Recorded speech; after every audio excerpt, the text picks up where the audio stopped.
So here are the items you'll need when it comes time to start weathering your pack. One of the most important pieces is the sponges here. So these sponges, these texturing sponges you can get from Hobby Lobby or even use a bath sponge. These help with creating random textures when you're dabbing on paint onto your backpack or even your armor. So these are really important. These are probably the most important piece. We have a spray bottle of just plain water here to help thin the paint so you can get some different textures. We have different colors of paint here. This is acrylic paint so that it's easy to remove and clean up. So we have a dark brown, a lighter brown, and this is kind of a reddish brown. And then we have this, which is a very rough, beat up old towel or rag. So the rougher the better. We're gonna use this to basically remove some of the paint after we've dabbed it all on. So what I've done already here is I took some scrap pieces of plastic in some different colors, and I wanted to test out my methods. Anytime you have a new method or something you want to test out, or if you haven't done this before, definitely grab a scrap piece of plastic and try out your methods on there first. So these are from a part of a backpack kit that I didn't end up using. So I wanted to see how this weathering would look on black plastic, because I'd weathered my armor before. That was all just white though. So I tried out this method here and it looks pretty good. I'm happy with the way that this one turned out.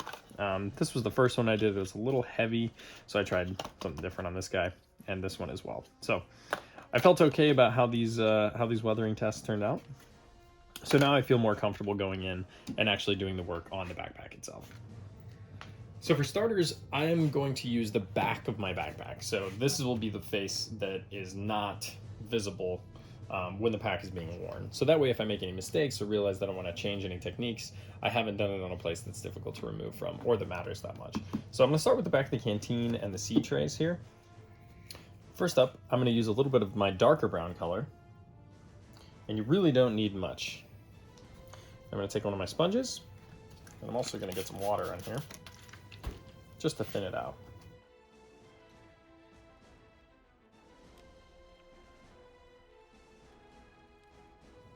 Okay, now that we've dabbed on that first coat, we're gonna wait for this to dry because we don't want to create wet smudge marks. We want it to look like it's been, caked on and then came off naturally. So we're gonna wait for this to dry, about 5 or 10 minutes.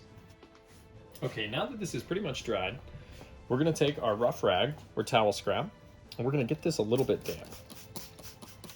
So not too crazy. And you can always adjust how much moisture you need on here. Now, we're gonna take this, and I usually like to kind of bunch it up a little bit and remove in a circular motion or something kind of random. So this is going to prevent you from getting, uniform streaks where you're rubbing like this, because that's pretty obvious.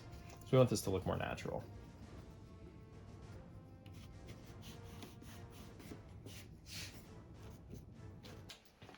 Next up, we're gonna hit it with a little bit of a lighter color. Let's get some light brown going.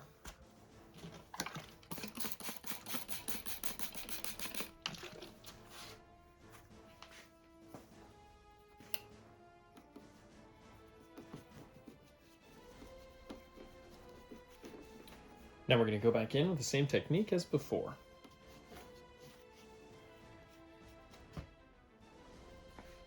All right, and I'm pretty happy with that. For the backpack, we want to keep it pretty subtle.